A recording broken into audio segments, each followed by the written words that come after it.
السلام علیکم ورحمۃ اللہ تعالی وبرکاتہ. حامد و مسلم وبعد. یو محترم ورور پوښتنه کړې ده چې یو کس دی په بهر ملک کې دی او هغه وایي چې یو د شرابو دکان دی او په هغې کې زه کار کوم. نو جناب محترمه که دی شراب پکې خرڅوي یې اخلي او یا یې په چاسکي او پیکونه میکونه ورته ډکوي، نو بیا د ده ګټه هم حرامه ده او دغلته دا کار او روزګار هم حرام دی. او که دی پکې څه نورې برګرې مرګرې خرڅوي نو که هغې سره د ده عزت نفس مجروحه کېږي بیا هم ورته جایزه نه ده.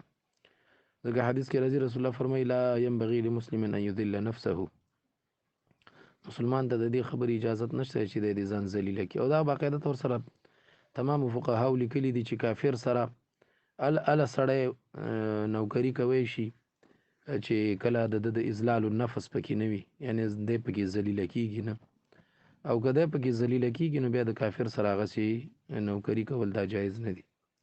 دا مسله احسن الفتاوا 2 ځلې لیکلې، یو ځل په 2 جلد صفحه 332 کې لیکلې د کتاب الاجاره کې، او بل بیا دا په 8 جلد کتاب الحذر والاباحه کې لیکلې. فتاوا رحیمی هم دا مسله لیکلې 10 جلد صفحه 116 ته کتاب الاجاره کې هغه ډېر سخت الفاظ کړي چې دا پیسې هم حرام دي او دلته درنګ تیرول هم حرام دي. خدا په هغه صورت کې چې دی یا بایعي خرڅون کوي د شرابو، یا مشتری وي او یا ساقي وي، یعنی دی هغه خلکو ته ور اچوي او خلک یې بیا څکي، نو په دې صورتونو کې چې نو بیا ورته دا هر څه ناروا دي. د قرنګ دا مسله فتاوا دارالعلوم دیوبند هم لیکلې. فتاوا دارالعلوم دیوبند ما سره 14 جلد صفحه دا 292 او خرید و فروخت کا بیان.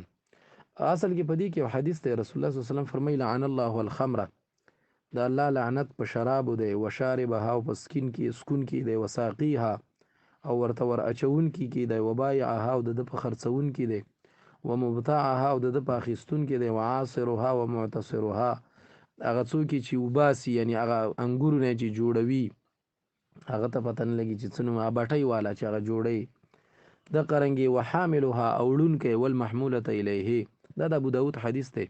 نو اصل کې په دې کې حدیث دی، نو کدی بیا په هغه شرابو کې ورسره معاملت یا تعاون کوي نو بیا خو یقینا دا پیسې حرامې دي، او کدی هلته کافر ذلیله کوي را ذلیله کوي نو بیا هم ښه خبره نه ده. السلام علیکم ورحمت الله وبرکاتہ.